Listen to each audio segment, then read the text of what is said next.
Published August 12, 2017 at 800 am. Updated August 11, 2017 at 10:59 p.m. Make text smaller, make text larger. Pointing the way, German Chancellor Angela Merkel. Of all the global consequences of U.S. President Donald Trump's first half year, surely one of the most surprising is the rise in multilateral diplomacy.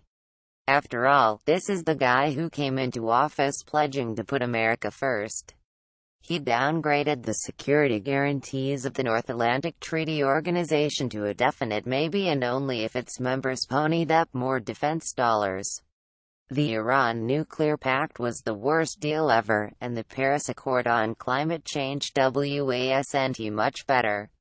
The Trans-Pacific Partnership was dead on arrival. Japan and South Korea's free riding days were over. The North American Free Trade Agreement was toast. The U.S. would ignore the rules of the World Trade Organization. And from its proposed cuts in foreign aid and United Nations peacekeeping to the empty offices and embassies of the State Department, the Trump administration has made clear how little it thinks of soft power and diplomacy. But a funny thing happened on the way to the disintegration of the international liberal order. It has started to reconstitute itself, only not with the U.S. at its center. Unfortunately, that has less to do with the realization among our allies and partners that the burden must be more equitably shared than with the increasing recognition that Trump is not, as some U.S. diplomats like to say about third-world dictators during the Cold War, someone we can do business with. That sentiment found its most trenchant expression in German Chancellor Angela Merkel's declaration, following Trump's May trip to Europe, that the continent must really take our fate into our own hands. The net result of the Trump administration's antipathy to free trade and cooperation on climate change and refugee resettlement was a united front against the U.S. at both the Group of 7 and Group of 20 meetings. Jilted by the U.S., the other 11 members of the Trans-Pacific Partnership are moving ahead on their own. Canada and Mexico are working together more closely than ever to save NAFTA. Asian nations are hedging their bets between the U.S. and China. Trump's tough talk on Mexico has prompted it to reach out to its hemispheric rival Brazil on defense cooperation.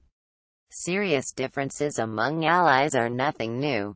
During the Ronald Reagan administration, for instance, hardline U.S. attitudes towards the planned gas pipeline from the Soviet Union to Europe caused a transatlantic breach that strained even the special relationship with the UK. And the call for fairer burden-sharing by American treaty allies, the Free Riders, is also as old as the alliances themselves. Even if Trump turned the volume up to 11, yet as destabilizing as Trump's transactional mindset "we'll protect you if you pay us" has been, his temperament has been even more destructive. In Latin America, his brash bullying plays to the worst caricature of Yankee behavior. No wonder the foreign ministers of 12 nations in the Americas who pledged this week in Peru not to recognize Venezuela's new Constituent Assembly, a remarkable regional diplomatic achievement, chose to keep the U.S. mostly out of it. Then there is Trump's uncoordinated impulsiveness. His fire and fury outburst towards North Korea upended earlier efforts by Secretary of State Rex Tillerson and Secretary of Defense James Mattis to reassure South Korea and Japan that the U.S. was not about to put them in danger. Tillerson has seen Trump repeatedly sandbag his efforts to broker a rapprochement among the U.S.'s fractious Gulf allies. And transcripts of Trump's phone conversations with Australia's Malcolm Turnbull and Mexico's Enrique Peña Nieto suggest that both men could be forgiven for thinking they were dealing with Homer Simpson, not the leader of the free world. Every hegemon has a sell-by date, and the U.S. is no exception.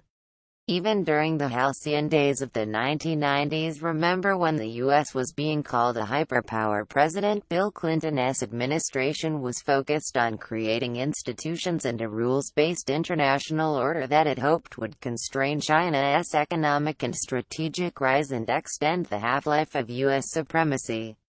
For a variety of reasons, that didn't work out so well. See deplorables. In that and other respects, the willingness of other democracies to step up on the world's non-zero-sum challenges is welcome. Moreover, whether in matters of security or trade, Trump has strong preference for bilateral deals that allow the U.S. to make the most of its leverage could yield clear benefits. If he and Chinese President Xi Jinping achieve a compact that balances their respective interests, so much the better. That approach could apply to U.S. relations with Japan, the U.K., and other U.S. allies and partners. Strong bilateral agreements, after all, can provide a basis for stronger multilateral ones in years to come. But even bilateral agreements require a degree of discipline and coordination that Trump has yet to display. For now, Trump's reflexive trashing of President Barack Obama's policy choices without offering any coherent alternatives has left the U.S. on awkward ground. It's one thing for other countries to fill a diplomatic vacuum created by a gradual U.S. withdrawal. It's another for them to do so in the wake of a scorched-earth retreat. If and when the U.S. recovers its strategic senses, it might find itself reduced to occupying a much less attractive seat at the multilateral table. James Gibney writes editorials on international affairs for Bloomberg View. He was features editor at The Atlantic, deputy editor at The New York Times Oped page and executive editor at Foreign Policy magazine. He was a Foreign Service officer and a speechwriter for Secretary of State Warren Christopher, National Security Advisor Anthony Lake and President Bill Clinton. Make text smaller, make text larger.